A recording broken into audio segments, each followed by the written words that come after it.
देबर से अरब फौजें पूर्व की ओर निकलती गई और रास्ते में नेरून और सहवान जैसे शहरों को कुचलती गई। यहाँ उन्होंने बहुत बंदी बनाए और उन्हें गुलाम बनाकर भारी संख्या में हज्जाज और खलीफा को भेजा। बहुत सा खजाना भी भेजा गया और कुछ सैनिकों में बांटा गया। बातचीत करके अरबों ने कुछ स्थानीय लोगों को भी अपने साथ मिला लिया। सिंधु नदी के पार रोहली में दाहिर सेन की सेनाएं थीं जो हराई गई।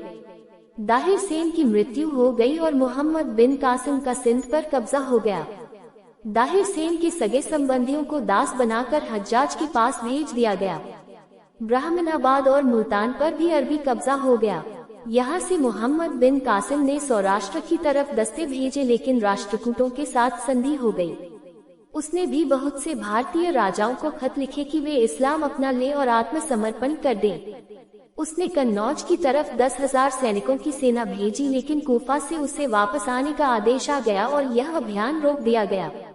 बहुतायत की भूमि भारत ने अपने समृद्ध इतिहास में समय समय पर विभिन्न उभरती हुई शक्तियों द्वारा कई आक्रमण देखे हैं।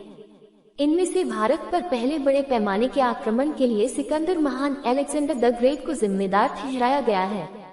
अपने विशाल धन, सोने, हीरे, मसालों, पर्याप्त प्राकृतिक संसाधनों, उपजाऊ भूमि और अनुकूल मौसम की स्थिति के कारण भारत को प्राचीन समय से सोने की चिड़िया के रूप में जाना जाता है। नतीजतन ये हमेशा दुनिया भर में उभरती हुई ताकतों के निशाने पर बना रहा है। हालांकि उस समय में विदेशी सेना का सबसे बड़ा आक्रमण सिकंदर महान ने 327 BC में किया था। सिकंदर महान अलेक्जेंडर द ग्रेट मैसेडोनिया में स्थित यूनानी का प्राचीन साम्राज्य का राजा था। 356 BC पेला में जन्मे सिकंदर अलेक्जेंडर को शीर्षक महान ग्रेट मिला, क्योंकि वे एक ऐसे शक्तिशाली और महत्वाकांक्षी सैन्य कमांडर थे जो अपने जीवन काल में लड़े सभी युद्धों में अपराजित रहे। उन्हें अपने पिता राजा फिलिप से मैसेडोन का कट्टर साम्राज्य केवल 20 वर्ष की छोटी सी उम्र में विरासत में मिला और उसने बिना समय गंवाए सीरिया, मिस्र और फारस समेत सभी पड़ोसी राज्यों पर विजय प्राप्त की।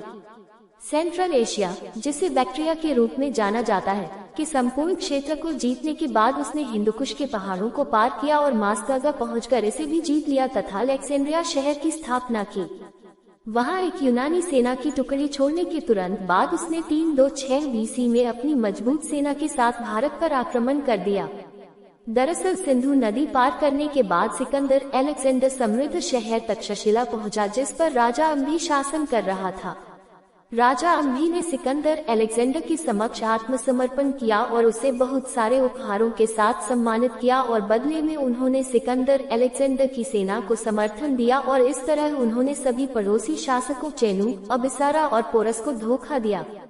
किसने सबसे पहले भारत पर आक्रमण किया? बहुतायत की भूमि भारत ने अपने समृद्ध इतिहास में समय समय पर विभिन्न उभरती हुई शक्तियों द्वारा कई आक्रमण देखे हैं। इनमें से भारत पर पहले बड़े पैमाने के आक्रमण के लिए सिकंदर महान अलेक्जेंडर द ग्रेट को जिम्मेदार ठहराया गया है। ईस्वी 1178 में गुजरात के चौकियों से मिली कड़ी पराजय के बाद मोहम्मद गौरी ने समझ लिया कि उसे भारत के हिंदू राजाओं पर हाथ डालने से पहले भारत के मुस्लिम अमीरों को जीतना चाहिए, ताकि वह भारत में पैर जमाता हुआ धीरे धीरे आगे बढ़ सके। उन दिनों पंजाब में कई छोटे छोटे मुस्लिम अमीर शासन कर रहे थे, जिन्हें महमूद गजनवी ने भारत में स्थापित किया था।